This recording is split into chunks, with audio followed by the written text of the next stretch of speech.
Hello and salut, everybody. Welcome back to Chatting with Nicole. So, today I am pissed. I am pissed for few reasons. So, I'm going to try to be as calm as possible, less passionate. Let me put it that way. So that I can talk to you calmly and slowly. Um, because I try so many times and I just sound like, I am upset and I am screaming, and I want to make sure that I get my message across properly. So this might take a while because it is not going to be scripted, and I'm not going to edit this. I'm just going to get it out as it is. I am pissed because I posted this video, and I know that a lot of you have not seen this video, but I posted this video and it was a recommendation of the things that are happening in my country. And I recommended that, people come together and help cover, some areas of the road. It's just terrible that, we people can come together to do that.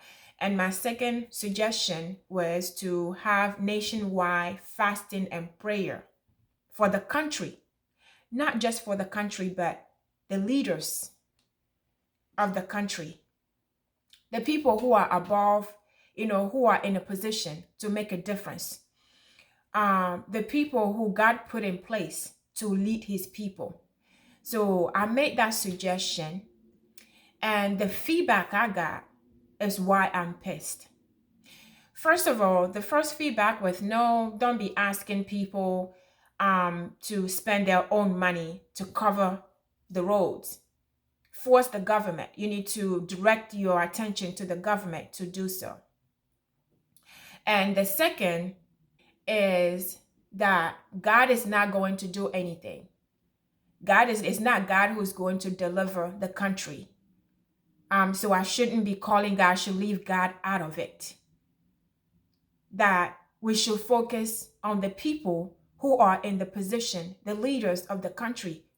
So first of all, I am not dismissing the responsibilities of leaders or people responsible that God has put in place to make a difference, to lead his people and help his people and feed his people. I am not against saying that they should be responsible to do their job. I agree, they should be able to do their jobs.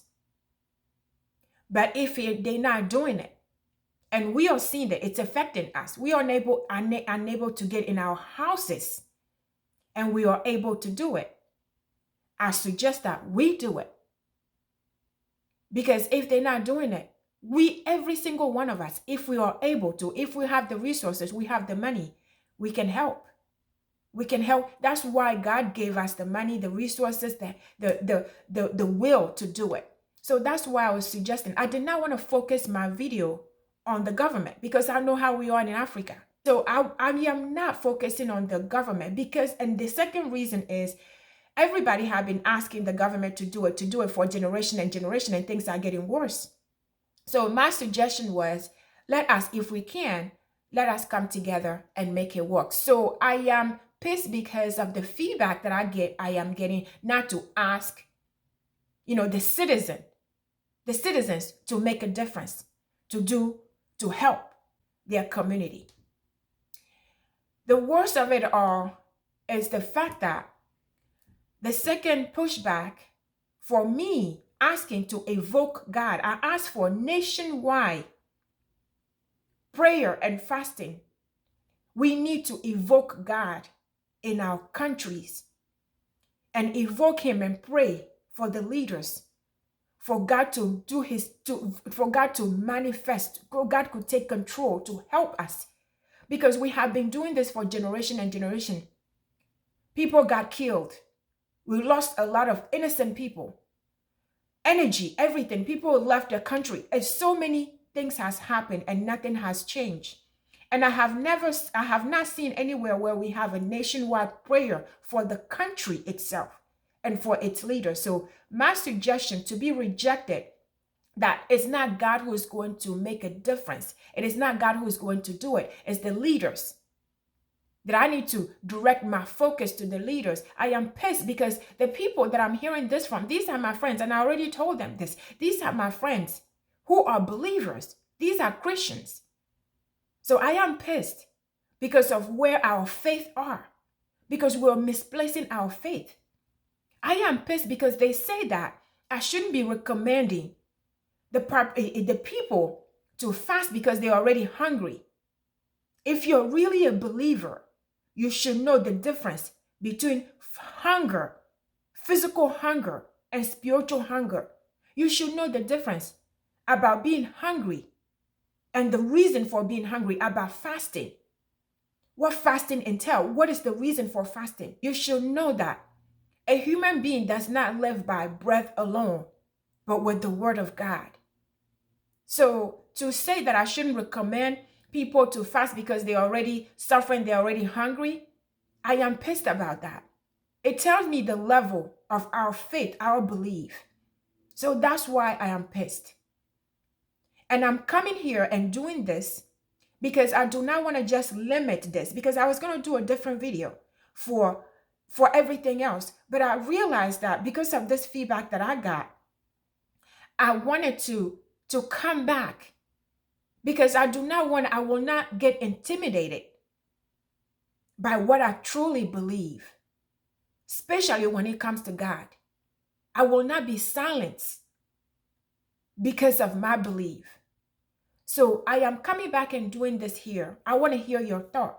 And secondly, I want to extend this, not just for one country, but I wanted to extend it for the whole world.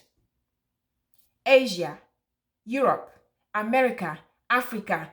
I'm extending this for the whole world,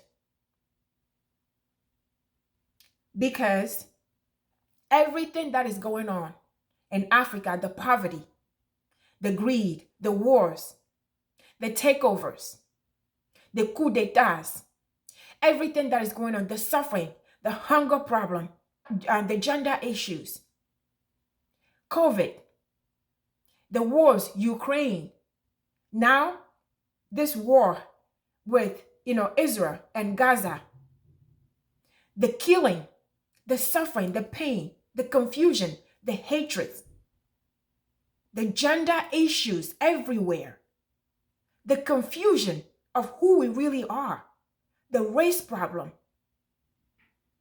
COVID, what COVID has done, how many people COVID has killed and continue to do it, the resentment of one another, all the issues from the smallest to the biggest that we are experiencing in this whole world, even if climate issues, the heat this year, everything that we are seeing across the whole world, everywhere, everything that is happening. I want to suggest worldwide or nation, each country can do this. I want to suggest worldwide fasting and prayers. We need God's intervention in our lives, because we are spending so much time and energy on the wrong things. We are misplacing our energy, our time, our faith. We are misplacing it.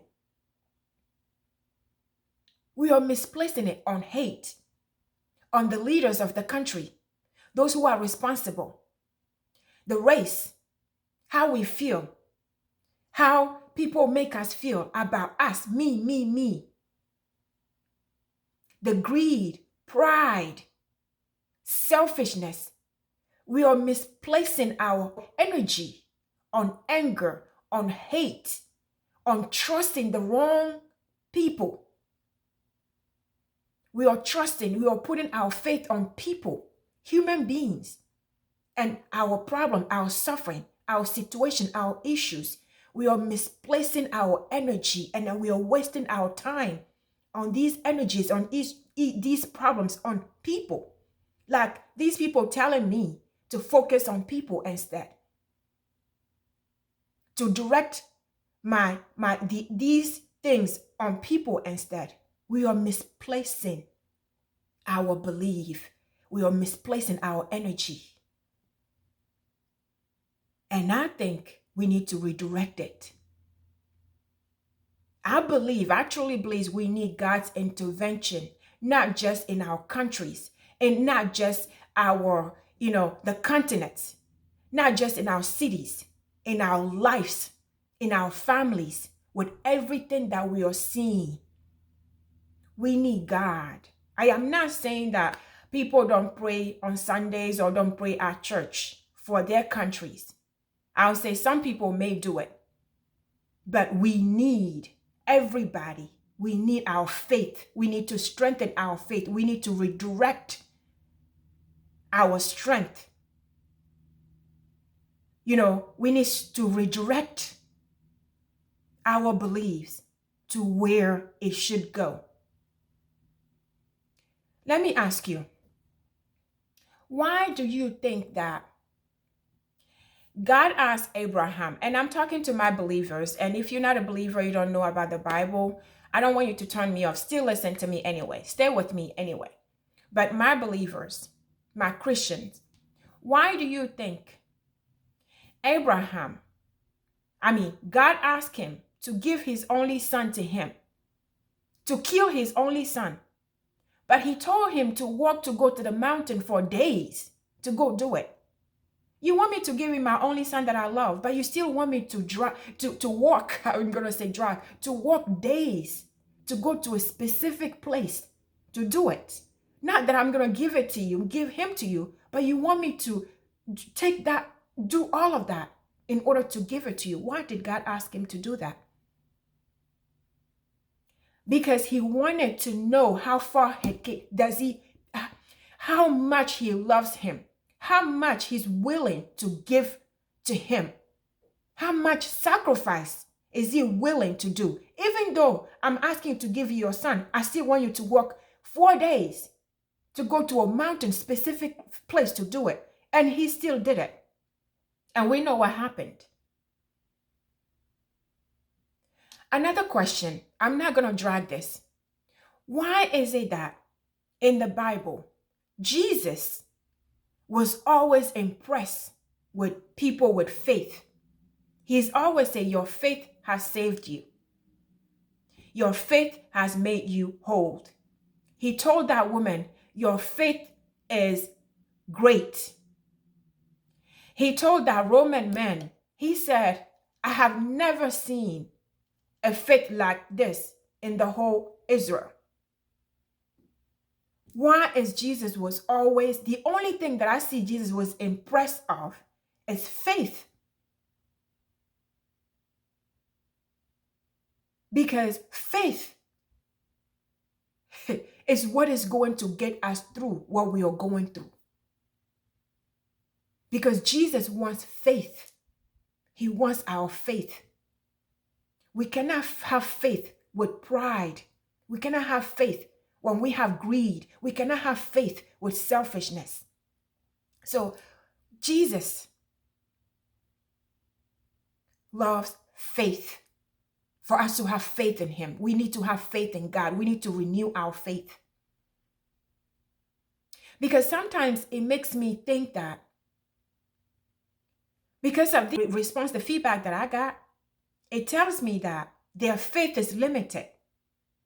Because remember where God was going to resurrect Lazarus, when he was going to do that, people were stopping him that, oh, if you were here sooner, he wouldn't have died. You would have saved him. Even his own sister was saying, no, he died already. It's been 3 days. He's already smelling. You shouldn't open it. You shouldn't be closed. He was preventing Jesus to do what Jesus wanted to do because their faith was limited. To them, they thought Jesus can only heal. Jesus can only make the blind see and the deaf hear. That's all he could do. They didn't think that Jesus can actually resurrect Lazarus. So they were stopping him that, oh, don't waste your time. No, that's above you. You can't do that part. It is too late. That is too much for you. I feel like that's our faith today. Christians, our faith is limited. We are limiting our faith. We are looking at God that, like, oh, there are certain things you can't do. Only certain things you can do. And the worst part is, we are feeling that God's power has diminished. Like he's gotten old. It's been long ago when he split a whole sea for his children of Israel to walk through. It's been long ago. So now, no, he doesn't have that power anymore. Our faith has gotten, weak and weak and weak because we don't believe the power that God still has in his hand. We don't believe that he still has the same power that he has to split the Red Sea. He still has that power today. The same power that he has to create heaven and earth. He still has that power today. The same power he has to create Adam and Eve from nothing. He still has that power today. The same power that he has to give Abraham, who was almost 100 years old, and Sarah, almost 90 years old, a baby. He still has that power today. The same power that he used to deliver Daniel from a lion's den, he still has the same power today. The same power he used to make David the shepherds where everybody forgot about. He still has that power today. But we act as though that power has diminished. We act as though he gotten old. So it makes me question. We can't live like that. My other question is, why do you think at the walls of Jericho, they ordered the people to go around the wall, to circle the wall 7 times, but they were ordered not to speak until it was time for them to scream of glory, of victory. Why did you think that they asked them not to say anything? Did you ever think about that? They told them not to say anything because if they let them speak, you know what will happen, right? They will be complaining. Oh, you're walking too fast. Oh, you're walking too slow. Oh, what is this one wearing? Oh, how does this one look? This one, why are we even doing this? Why are we here? I'm tired. Don't ask me to do this. Is stupid. This doesn't make sense. If they allowed them to speak, they would have been complaining and hating one another because they were supposed to do that for 7 days. If they were allowed them to speak, they would have been saying all the wrong things, all the complaints, all the hate. And God does not like that. God does not dwell in hate. In all this craziness that is going on around this world, what God dwells in worship, when we are praising him. That's why when the 7th time, the days come and they told them to scream, the scream of victory, the wall came down. That same God still has his power in his hands. We have to remember that. We have to know that. Why is it that we feel like, okay, God already knows? Why is it that it said in the Bible that to let your problem known to God with prayer, with fasting, with thanksgiving, supplication? I know you guys are, expert. You're going to correct me. It says to let your issues, your problem, be known to God with prayers, with thanksgiving, with supplications. He already knows everything. So why are they asking? The Bible is saying that we still need to make him know, still tell him our problems. Because he needs to know how much faith we have in him. He needs to know, how do we believe in him? He needs to know, how do we feel about him? Do we really believe that he can do anything? Do we really believe that these problems, you got it? These problems that are so big to me, they are nothing to you. He still wants to see our faith. That's why he asked that. Even though he knows, he still wants us to tell him about our problems with prayers, supplication, and thanksgiving. So I am asking my recommendation to everything that is going on around us, especially in Africa, generation and generation. Things are not getting better. I am continuing, and I will again recommend that we evoke God, that we redirect our effort, our energy to God. We need to tell him that he got this. We know you got it. We need to ask for forgiveness, and we need to ask him. We need to evoke God and tell him he's in control. He's able. He's the same God. His power has not diminished. Because I feel like God is just sitting there, just waiting.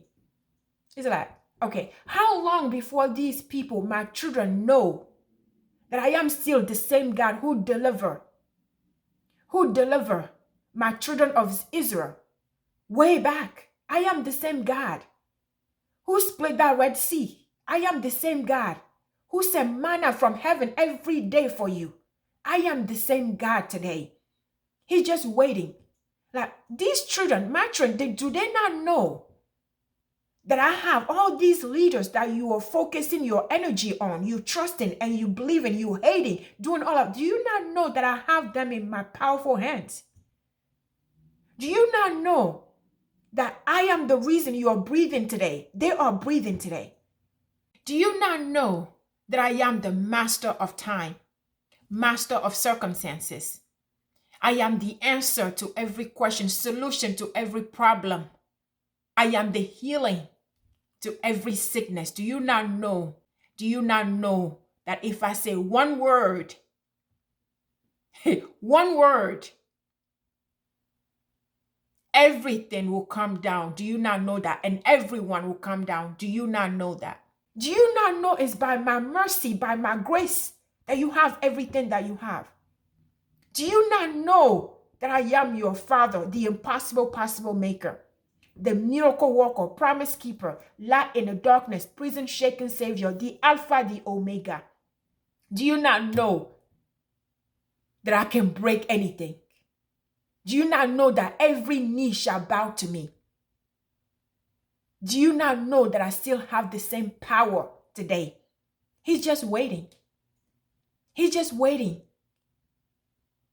He's just waiting for us to come and tell him, God, we know we have tried, but now we give you complete control. Let your will be done. Take care of these leaders. Help them do what they're supposed to do. Lead these leaders. God, redirect them. Come and rescue us. Take complete control. We want you in our lives. Sometimes God is silent and just waiting for us. He's silent. He's watching. But because we're not saying it, because we're not coming to him, he's waiting. He's not just going to do it, but, oh, I feel sorry for you. No, he's waiting for us to say it, because he said to let our problem be known to him with prayers, with supplication and thanksgiving. In Matthew 15, I normally don't give, verses, because I just want you to read the whole Bible. In Matthew 15, a woman came to Jesus, was calling Jesus. Jesus ignored him. He didn't answer. He just kept going until his disciple came to him and said, make this woman go away. And Jesus said, no, I didn't come on this earth for you, because she was a Jewish. She was not a children of Israel, Abraham and Isaac and Jacob. But this woman persisted. She insisted. She did everything. And finally, what did she do? She realized that, you know what? I'm just going to use, all that I got, what I know. So she used praise. She started praising Jesus. And Jesus didn't have a choice. He gave him what, he gave her what she wanted. So we have to call God. We have to evoke him. We have to tell him that we believe in him. We have to tell him that we need him. We have to tell him that we trust him. Our faith is getting weak and weak and weak. And we are limiting the power. We are giving limit. We are putting limit to the power that God has. We can't be like those people at the tomb of Lazarus when we are limiting the power of Jesus, saying, no, he's dead already. If you are here, you could have, healed him. But now that he died, no, there's nothing. You're a limit. You can't do that. We cannot limit the power of God. We cannot continue to dismiss what we got. What we got is God. It's God Almighty who's able. I am here breathing today, talking. God who has my life in his hand. God who's the controller of my destiny, everybody's destiny. So we can't keep saying that, oh, we just need to, we need to insult or criticize the leaders. We need to criticize those who are in power, those who are doing this. We need to do the rallies. We need to talk bad about them. We need to hate them. We need to come against them. We need to do a coup d'etat. We need to do all of this. I get it. We have to talk about politics. It's the government. We have to do what we can in our power. But beyond that, we have to surrender. We have to ask God. We need God's intervention because we can't do it all. And I do agree when, these people are telling me, focus on people instead, focus on the leaders instead. I do believe that there's so much we can do because God has blessed so many of us. When he bless you with money, he bless you with that money to help his people, the needy. Not just you, not just your family. He bless you enough for you to help his people. When God puts you in a position as a leader, CEO, for you are over a company, over people, it's for you to use that power to help his people. When God makes you a president, a vice president, it's for you to use that power to help his people, to lead his people the right way and help them and feed them. It is not for you. It is not for you to sit on it. So I do believe that when God bless you, he didn't bless you just for you. He blessed you so that he's doing that through you. He's giving you the resources, the money, the intelligence, the fame. He's giving it to you so you can make a difference in other people's life. And we dismiss that. We don't understand why we are blessed. We are blessed to help others. If you have a nice voice singing, it's for you to sing, to glorify him and to encourage others. Everything God gives us, that is a blessing, is for us to use for his glory, to help his people, to make a difference in his people's life. So I do believe that one person, with everything that is going on, the wars, everything that is going on, yes, we can support. We can sympathize. We can say good things. We can pray. We can talk. We can give our money. We can give our time. We can donate money. We can donate time. We can do whatever we can in our power to help. Yes, if we are able to, we should help. Because I believe that one person can make a difference. God can use one person to make a difference. For example, we have countries that are the poorest country. People are suffering. People are dying hungry. People are dying in a hospital. People don't even have, when you go to the hospital, if you don't pay, they're not going to treat you. That's how Africa is. But there is somebody in that country who has enough money to take care of all that problems. But it's not happening. And I'm going to tell you why. Give you an example. Elon Musk, for example, we all know who Elon Musk is. The amount of money that Elon has can take care of all the African hunger problems. Do you believe that? Do you ever think about that? I know it's his own money. I know he worked for it. I know it is his money. His hard-earned money. I get it. It belongs to him. He earned it. I get it. But do you know that that amount of money that one man has can take care of all the African hunger problems? If it's not all, at least 90%. I get the fact that don't be hating on, I am not hating on somebody having money. I'm just telling the truth. Because let's face it, how much money does one person has? I mean, how much money does one person need to survive? Honest. When that coup d'etat happened in Africa, the amount of money they found hidden, amount of money, and we have people sleeping, hungry, and dying for not having money for hospital cares. Why is that?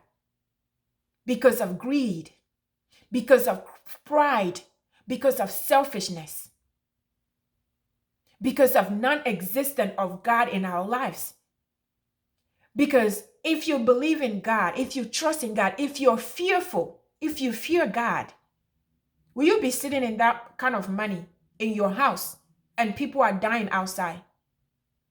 People are dying in a hospital. Would you do that? You wouldn't, right? If you fear God, if you believe, if you trust, will you be sitting in the amount of money that one person has without helping and people dying every day? I'm asking the question, would you, if it wasn't for a greed and selfishness and pride and hypocritism, if it wasn't for all of that, why would we be hating one another? Why would we be like, okay, you are black so that you don't belong here, or I'll pay you less. You know, you shouldn't do this, you shouldn't do that. Hating one another. If it wasn't that, how is it that, you know, the whole country, the whole, what do you call it? California, that everybody wants to be in California. You have all the most famous people, the richest people, you have them in California, let's say, and you have people sleeping hungry. You have homeless people there. How is that fair? I heard in the news last time that Oprah and some of the celebrities, they were making people, you know, everyday people donate money for a cause, for something. And those people have money. Who can even take care of those people they are asking money from? If it's not greed, if it's not pride, if it's not selfishness. So all our problems, the issues, everything that is going on is because of greed, pride, selfishness, hypocritism. All of this is causing this. So I will say it again. Our solution, I am asking, I will suggest it and suggest it again. I am suggesting, I am not suggesting just not one country now. I'm suggesting, I am suggesting worldwide God presence. We need to evoke God. We need God's intervention. We need worldwide God's intervention in our countries, in our cities, in our lives, in our household. But I don't want this to be the end. I want to hear from you. I want to know what you think. This is what I am pissed about. And this is why I am extending, my suggestion. What do you think?